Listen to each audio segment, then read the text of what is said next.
So hello guys. I think आपको पता होगा कि एसएससी सीजीएल 2024 का रिज़ल्ट आ चुका है। रात में आया था कुछ 11:30-12 बजे।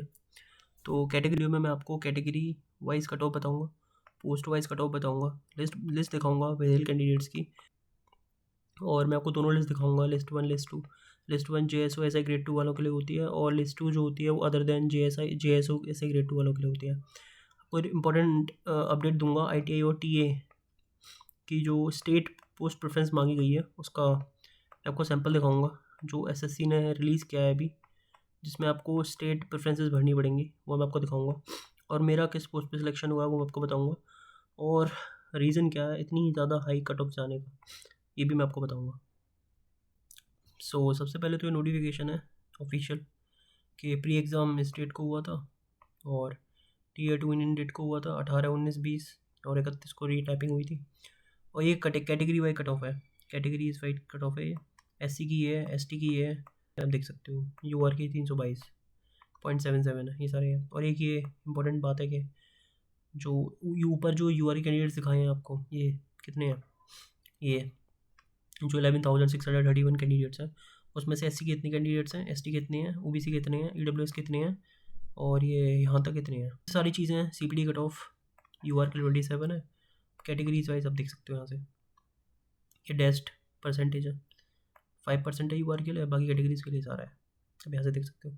सीपीटी मैंडेटरी किन पोस्ट के लिए होता है, वो ये सारी पोस्ट है, आप यहाँ देख सकते हो। ठीक है, ये सारी पोस्ट है, इनके लिए सीपीटी मैंडेटरी होता है। और विदेल कैंडिडेट्स की, इस पर आपको लेके चलता हूँ। ये लिस्ट है पूरी जिनका कैंडिडेचर अभी विदिल कर लिया गया है।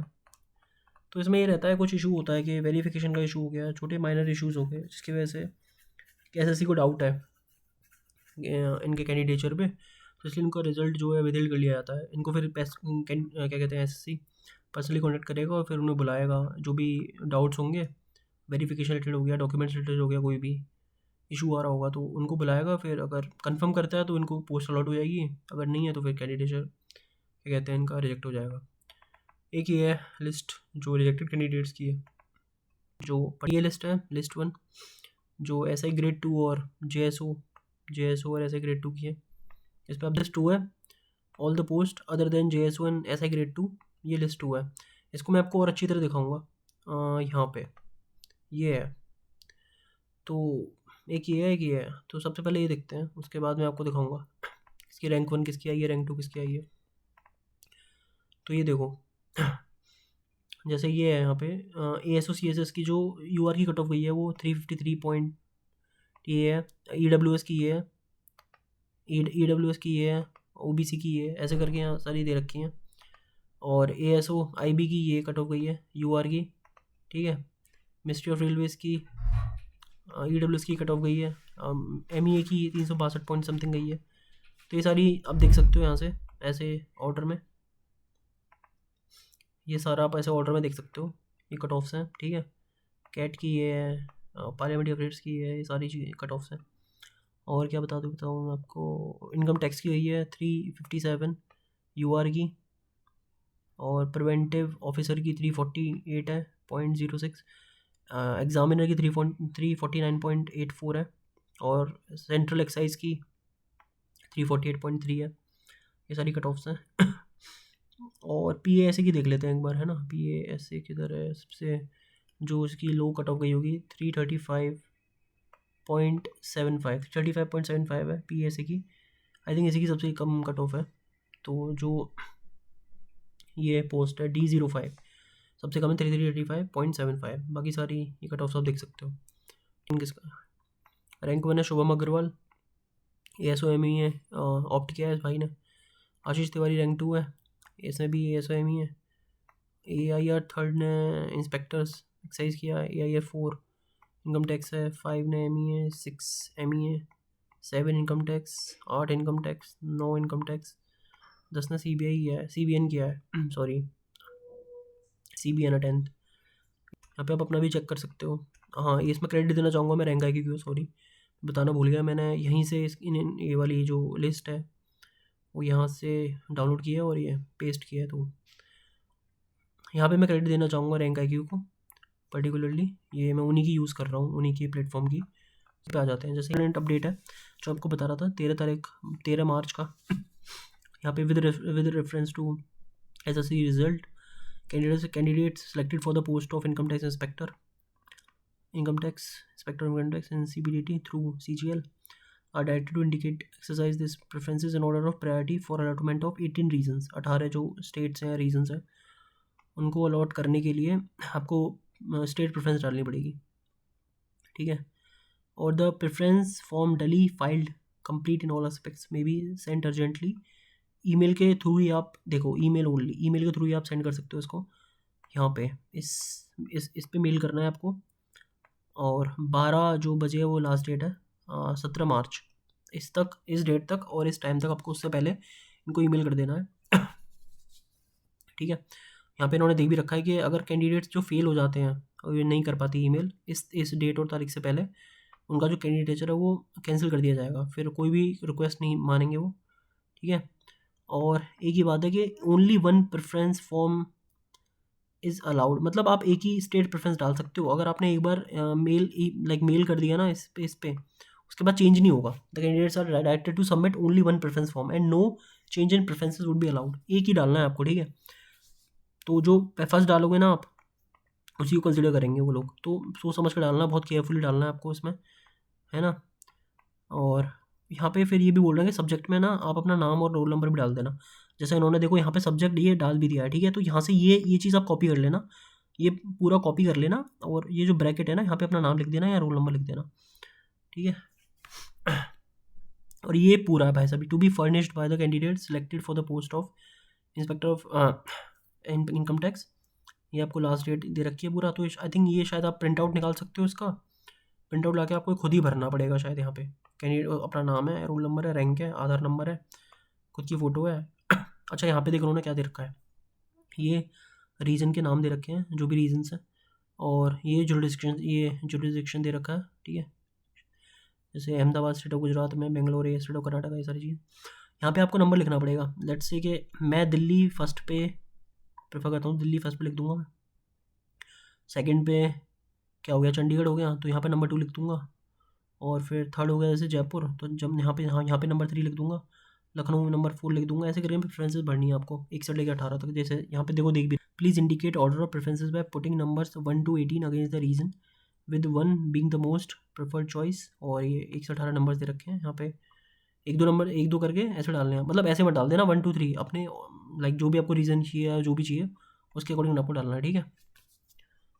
तो ये है, फिर यहाँ पे सिग्नेचर है, ये डेट हो जाएगी, सिग्नेचर हो जाएगा, लेफ्ट थंब इंप्रेशन हो जाएगा, मोबाइल नंबर हो जाएगा, ये एड्रेस कम्युनिकेशन हो जाएगा, बस ये डालना है आपको। ये जो इनकम टैक्स का है ना सेम आपका टीए का भी है, टीए का भी सेम है। टीए ये देखो, ये टैक्स असिस्टेंट का कुछ नहीं है, सेम है। जो मैंने आपको इनकम टैक्स का दिखाया था ना वही सेम यहाँ पे टैक्स असिस्टेंट का है। यहाँ पे कोई आई थिंक वो नहीं है चेंजेस, सेम वही है, देख लो सब सेम है। 12 बजे 17 तारीख तक ये वही रीजन है, 18 के 18। तो सुन क्या थे इतनी ज़्यादा हाई कट ऑफ जाने की, आपको पता है कट ऑफ बहुत ज़्यादा हाई गई है। अब किसी की बिठा लो, एमए कट ऑफ कितनी गई है ना, और आई थिंक 362 गई है एमए की, और तुम्हारा सीएसएस की गई है 353 समथिंग शायद, है ना, और 348 या 9 उसकी गई है एक्साइज इंस्पेक्टर की। तो इतनी ज़्यादा हाई कट ऑफ जाने के मतलब अब 2023 या 2022 भी उठाओगे तो वहाँ पे 320, 322, 25 पे आपको एमए मिल जाता था। अब 362, तो अब देख सकते हो, है ना। मैंने आपको पूरा दिखाया था, पूरी पीडीएफ दिखाई थी जिसमें पोस्ट वाइज कट ऑफ थी। तो वहाँ से इतनी ज़्यादा हाई कट ऑफ जाने के रीजंस जो मैं समझता हूँ वो यही है। पहला तो यही है कि भाई साहब नंबर ऑफ़ रॉन्ग क्वेश्चंस, आपको पता होगा 18 शिफ्ट हो चाहे 20 वाली शिफ्ट हो, ठीक है, चाहे 18 शिफ्ट हो या 20 वाली शिफ्ट हो, रॉन्ग क्वेश्चंस इसमें भी थे और इसमें भी थे। अब एसएससी के ऊपर है कि उसने कितने रॉन्ग क्वेश्चंस यहाँ पे अलाउ किए, क्योंकि रिप्रेजेंटेशन तो इसमें भी बहुत लगी थी, इसमें भी बहुत लगी है, मतलब रिप्रेजेंटेशन तो बहुत लगी है।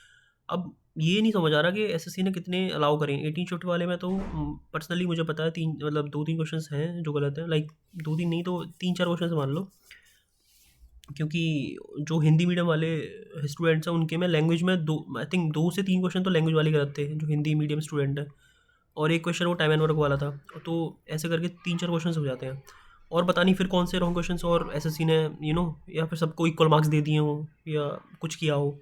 और सिमिलरली 20 वाले शिफ्ट में भी ऐसा कुछ है। हो सकता है कुछ क्वेश्चंस को उसने रॉन्ग किया हो, आंसर चेंज किए हो, या फिर सबको इक्वल इक्वल मार्क्स डिस्ट्रीब्यूट कर दिए हों, है ना, जैसे हमने CHSL में देखा था। और फिर सेकंड रीज़न नॉर्मलाइजेशन है। नॉर्मलाइजेशन पक्का हुआ होगा, जहाँ तक मुझे लग रहा है बिल्कुल पक्का हुआ होगा भाई। मैं बता लगा लो आप, मेरे जो नंबर बैठ रहे थे वो 334 के आसपास बैठ रहे थे, ठीक है। तो यहाँ पे अब ये 334 नंबर बैठ रहे थे। अब मैंने जो है CSS की कट ऑफ पार कर लिया, ठीक है। तो आप लगा सकते हो कि लाइक 334 से 353 तक कितने नंबर बढ़ गए, राइट। 353 54 मान लो, चलो। तो 20 मार्क्स यहाँ पे आ गया डिफरेंस। तो अब ये नहीं पता ना नंबर रॉन्ग क्वेश्चन से आया फिर नॉर्मलाइजेशन से, बट आई सी के नॉर्मलाइजेशन का भी डिफरेंस यहाँ पे, लाइक सॉरी, इम्पैक्ट बड़ा होगा बिल्कुल, है ना। और 18 वालों को आई थिंक ज़्यादा ये बेनिफिट दिया होगा जहाँ तक है, तो नॉर्मलाइजेशन का। और एक रीज़न ये भी है कि रिपीटर्स बहुत ज़्यादा अपीयर कर रहे हैं मेंस में। जैसे आपको पता होगा कि ये कट ऑफ बढ़ने का एक रीज़न ये भी होता है कि कुछ लोग के पास ऑलरेडी जॉब होती है, लाइक वो पोस्ट पे काम कर रहे हैं, बस स्टिल वो प्रेफरेंस में वो पोस्ट भर देते हैं, है ना। तो उस चीज़ से भी कट ऑफ बढ़ जाती है। मतलब हालांकि मैं बता रहा हूँ ये जो फैक्टर है ये मतलब इतना ज़्यादा मेजरली इम्पैक्ट नहीं करता जितना ये दोनों कर रहे हैं, number of wrong questions, number normalization. But ये रिपीटर्स वाला भी कहीं हद तक थोड़ा बहुत देखा जाता है। अगर आप के पास ऑलरेडी आप जॉब में हो, है ना, और स्टिल आप पोस्ट प्रेफरेंस में वो सेम पोस्ट डाल देते हो, तो उससे आपको आपको पता है आपको लेनी तो है नहीं वो पोस्ट, बट स्टिल आप डाल डाल देते हो उसको, तो उसकी वजह से ही पोस्ट का पर्टिकुलर पोस्ट का कट ऑफ बढ़ जाता है। और मेरा किस पोस्ट पर सिलेक्शन हुआ है, तो लाइक मुझे कौन सी पोस्ट मिली है, तो मुझे ASS मिली है, बस इससे ज़्यादा कुछ नहीं है जानने के लिए। सो कंक्लूजन एंड फाइनल चीज़ यही है कि यार कॉन्ग्रेचुलेशंस टू दोस्त जिनका सिलेक्शन हुआ है, और जो नहीं, लाइक जिनका सिलेक्शन नहीं हुआ बेसिकली, उनके लिए मैं ये बोलूँगा कि यार देखो SSC एग्ज़ाम्स ना बहुत ज़्यादा अनप्रेडिक्टेबल हो गए हैं अब। आपको पता होगा कि एक तो नॉर्मलाइजेशन फैक्टर हो गया ना, 2-2 3-3 शिफ्ट में एग्ज़ाम कराना, वो भी मेंस का। चलो प्री का तो समझ में आता है, बहुत सारे कैंडिडेट्स होते हैं, सो आपको कराना पड़ता है। बट यार मेंस में आप 2-2 3-3 शिफ्ट में एग्ज़ाम करा रहे हो, तो चीज़ें बहुत ज़्यादा अनप्रेडिक्टेबल हो जाती हैं फिर। एंड ऊपर से फिर आपके रॉन्ग क्वेश्चंस हो गए, है ना, बहुत ज़्यादा आप रॉन्ग क्वेश्चंस कर देते हो, तो चीज़ें और ज़्यादा अनप्रेडिक्टेबल हो जाती हैं। तो यार बहुत सारे शॉर्ट कमिंग्स देखता हूँ मैं, जो SSC एग्ज़ाम कंडक्ट कराती है। And not just me, I think आपको भी लगता होगा, बहुत सारे टीचर्स हैं जो फ्रीक्वेंटली इस बारे में वीडियो बनाते रहते हैं। अभी हमें RB सोम जैन सर ने वीडियो बनाई थी regarding SSC MTS candidate withdrawal. Just imagine, अभी MTS का रिजल्ट आया है ना, CGL से पहले। तो आप ये बताओ, अगर वो MTS का कैंडिडेचर विड्रॉल करा लेते तो कितने डिजर्विंग कैंडिडेट्स को ये पोस्ट मिल जाती। बट पता सीन क्या भाई, यहाँ सारी चल रही है पॉलिटिक्स। इनको पता है बहुत सारे कैंडिडेट ज्वाइन तो करेंगे नहीं, तो वो ये जो वैकेंसीज़ हैं जो ऑब्वियसली वैकेंट जाएंगी, ठीक है, बहुत सारी वैकेंसीज वैकेंट जाएंगी। अब बात समझना चल क्या रहा है यहाँ पे, बहुत सारी वैकेंसीज जो है वैकेंट चली जाएंगी, ठीक है। जब ये वैकेंसी रिपोर्ट करेंगे ये लोग, तो ये 2026 वाले साइकिल में इसको ऐड कर देंगे, और फिर आपको पता क्या दिखा देंगे, फिर आपको दिखा देंगे भाई साहब 7,000 वैकेंसीज़ हैं, ओए होए 8,000 वैकेंसीज़ हैं। ये है कुछ नहीं भाई, ये जो 7,000 वैकेंसीज़ हैं, 8,000 वैकेंसीज़ हैं, 9,000 वैकेंसी है कुछ नहीं। ये वही साइकिल रिपीट हो रही है, ये वही एक साइकिल रिपीट होते जा रही है, आप समझ नहीं रहे हो। क्योंकि MTS में बहुत ज़्यादा देखा गया है, यही सीन CHSL में होता है। CHSL में आपको क्या लग रहा है, लाइक जो जैसे रिपीटर्स हो गए, अब जैसे CHSL का रिजल्ट दिया था उन्होंने, तो उसमें भी लाइक सेम चीज़ कर सकते थे, या फिर आप यार वेटिंग लिस्ट निकाल दो ना, सीधी सी बात है, वेटिंग लिस्ट निकाल दो, है ना। अब जैसे फॉर एग्जांपल किसी का सिलेक्शन CGL में हो गया, ठीक है भाई, उसको वो नहीं, ऑब्वियसली बात है, वो CHSL जो है लोअर ग्रेड पे है, लाइक कोई भी पोस्ट CGL की CHSL की किसी भी पोस्ट से बहुत अच्छी है ना, तो कोई भी ज्वाइन नहीं करेगा CHSL, तो उसकी वेटिंग लिस्ट निकाल दो ना आप। लाइक जो एटलीस्ट जिस कैंडिडेट ने थोड़ी बहुत मेहनत करी है, जो 1-2 नंबर से रह गया बेचारा, और यार 1-2 नंबर नहीं है, यहाँ पे कुछ पॉइंट 1 से रह जाते हैं बंदे यार, तो एटलीस्ट उनको तो चांस मिल जाए यार, उनको तो जॉब मिल जाए। बट अब ये चीज़ कोई समझ ही नहीं रहा, बस सारे लोग ये देखते हैं बल्क में 8,000 वैकेंसी आ गई, 10,000 वैकेंसीज आ गई भाई, 12,000 वैकेंसीज आ गई, बट शॉर्ट कमिंग किसी को नहीं पता चल क्या रहा है अंदर, है ना। तो ये कुछ नहीं करते यार, ये वही है, घूम फिर के वही साइकिल चल रही है। जो बंदा ज्वाइन नहीं करेगा वो वैकेंसी नेक्स्ट ईयर में रिपोर्ट हो जाएंगी, और फिर वही आपको दिख जाती हैं, और फिर आप बोलते हो भाई SSC बहुत ज़्यादा वैकेंसीज दे रहा है। भाई डिजर्विंग वैकेंसी देखो ना आप, डिजर्विंग वैकेंसी कैंडिडेट को कितनी मिल रही है, मेरे को बस अब ये बता दो। कोई भी अनएम्प्लॉयड बंदा है तो हर एग्जाम में एक फॉर्म डालता है, और वो ट्राई करता है किसी ना किसी में हो जाए तो मैं ज्वाइन कर ही लूँगा। जब उसका कॉन्टीन्यूसली 3-4 एग्जाम्स में हो जाता है, ठीक है, तो वो तो बेस्ट चीज़ चूज़ करेगा ना अपने लिए। तो CGL चूज़ कर लेता है वो, क्या कहते हैं, CHSL MTS करता नहीं है, तो उसमें जो वैकेंसीज हैं वो ऑब्वियसली खाली जाती हैं। और ये एक कैंडिडेट की बात नहीं कर रहा मैं, ऐसे बहुत सारे लाइक मतलब 1,000-2,000 में वैकेंसीज खाली जाती हैं, और फिर वो वैकेंसीज आपको नेक्स्ट कहते हैं कैलेंडर ईयर में देखने को मिल जाती हैं, नेक्स्ट से नेक्स्ट में। फिर आप बोलते हो भाई साहब एसएससी तो बहुत वैकेंसी दे रहा है, बट ऐसा है कुछ नहीं। ये सारी मैन्युपुलेटिव चीज़ें हैं, ये बस आपको टीचर्स ही करते दिखाई देंगे। जो सच्चाई जानता है, जो इसका डार्क ट्रूथ जानता है ना इस एग्ज़ाम का और इस कमीशन का, बस वही आपको सच्चाई बता सकता है। मेरी बात मान लो, ये जो टीचर्स हैं ना, ये जो फर्जी घूम रहे हैं, ये तो बस कोर्स सेलिंग में लगे हुए हैं। ये बस they are just business man, okay. बस अपने कोर्स सेलिंग के लिए कुछ भी दिखा देते हैं कि इतनी वैकेंसीज आ गई हैं, इसमें इतनी बम्पर फार वैकेंसी आई हैं, ब्ला ब्ला, ये कूपन कोड लगाओ, बस वही ये सारी चीज़ें चलती रहती हैं इनके लिए। तो भाई शॉर्टकमिंग्स बहुत है इस एग्ज़ाम में, आपको भी पता है, मुझे भी पता है। इसमें हम कर कुछ नहीं कर सकते अपने एंड पे। तो यार यही है, देखो बहुत सारे टीचरों ने ट्विटर कैंपेन चला लिया इसमें, ठीक है, हुआ कुछ नहीं। तो ये चीज़ें आई डोंट थिंक सो, पता नहीं, मुझे नहीं समझ आता कैसे, मतलब कैसे इम्प्रूव होंगी या क्या होगा। और अगर मैं यहाँ पे बैठ के अगर आपसे कुछ ज़्यादा बोल दूँ तो फिर वो चीज़ बहुत ज़्यादा एग्रावेट हो जाती है ना। मैं आपको बोल दूँ कि चलो भाई मास प्रोटेस्ट करते हैं, ये करते हैं, उससे सही हो जाएगी, तो वो फिर चीज़ें सही नहीं है। आई थिंक कमीशन को देखना चाहिए इस चीज़ में, बट उनका भी फ़ायदा हो रहा है, उनकी भी ये दिखाने को मिल जाता है कि हाँ ये वैकेंसी हम बहुत ज़्यादा दे रहे हैं, कैलेंडर ईयर में ना वही रिपीट करते हैं। तो पता नहीं यार क्या चल रहा है, मुझे तो लग नहीं रहा चीज़ें सही होंगी, देख लो भाई। सो फिर वही है कि यार इंसान को मूव ऑन ही करना पड़ता है। अब आपके पास ये है कि यार आपका सिलेक्शन नहीं हुआ ना, तो या तो आप ये है कि कोई जॉब जॉब ढूंढ लो, अगर आपको लगता है कि नहीं मतलब मेरा बहुत हो गया, मैंने बहुत ट्राई कर लिया, तो आप कोई जॉब ढूंढ लो जो आपको मिल रही है, या फिर कुछ और बेटर अपॉर्चुनिटीज़ के लिए देखो, है ना। आपको लग रहा है कि मैं कुछ और स्किल कोर्स कर सकता हूँ, है ना, मैं कहीं और अपना करियर बना सकता हूँ, मैं कुछ और अच्छा कर सकता हूँ, rather than going going into this SSC field, है ना, jumping into here and just blindly doing the preparation. तो उससे बेटर है आप कोई ऐसी स्किल देख लो या कहीं बेटर अपॉर्चुनिटी देख लो जो आपको मिल रही हो, जो आपको लग रहा हो कि हाँ मैं इसमें अच्छा काम कर सकता हूँ। देखो मैं ब्लाइंडली आपको नहीं बोल रहा हूँ कि आप इसमें जंप करो, ठीक है, मैं ये नहीं बोल रहा हूँ कि आप एसएससी छोड़ के प्राइवेट जॉब कर लो या फिर प्राइवेट जॉब छोड़ के एसएससी में आ जाओ, दोनों चीज़ें समझना।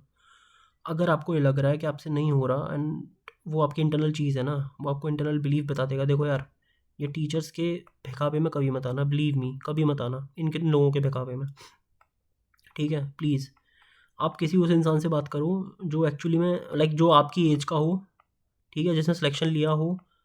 अब उन उन लोगों से बातें करो, वो आपको बेटर गाइड करेंगे, ये लोग कुछ गाइड नहीं करेंगे आपको, बिलीव मी। ये जो टीचर्स हैं ना, कुछ टीचर्स तो खैर बहुत अच्छे हैं, आई नो देम पर्सनली, बहुत अच्छे टीचर्स हैं कुछ, बट कुछ तो बस अपना बिजनेस चला रहे हैं भाई, वो टीचिंग नहीं कर रहे, बिजनेस चला रहे हैं।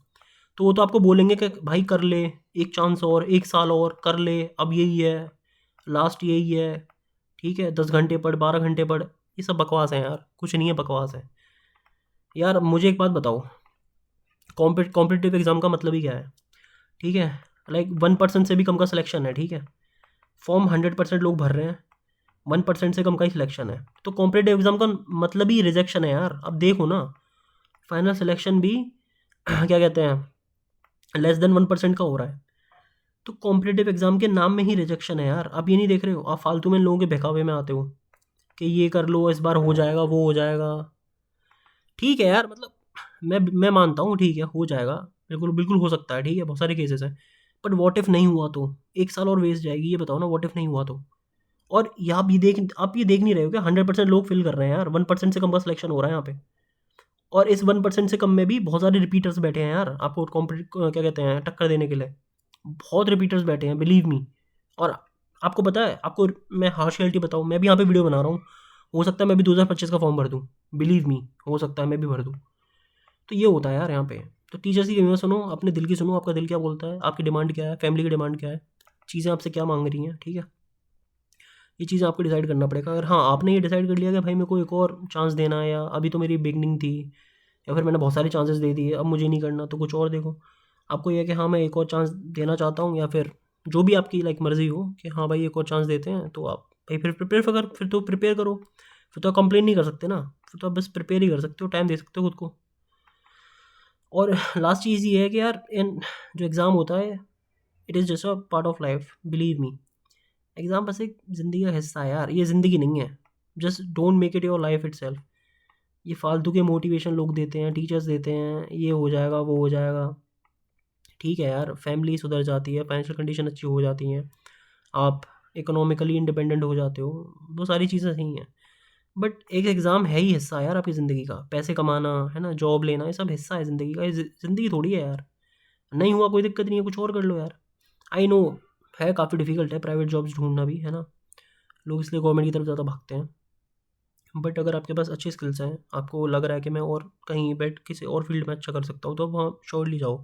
मैं तो कोई रिकमेंड करूँगा। मैं बिलीव मी, मैं अपने किसी दुश्मन को भी ना बोलूँ कि गवर्नमेंट जॉब की प्रिपरेशन करे वो। Even though I have like cleared like several exams, तो बट स्टिल मैं ये नहीं बोलूँगा कि आप इसमें आओ। तो ये बस इसी के साथ ख़त्म करते हैं इस वीडियो को, and thank you for your time. Bye bye, take care.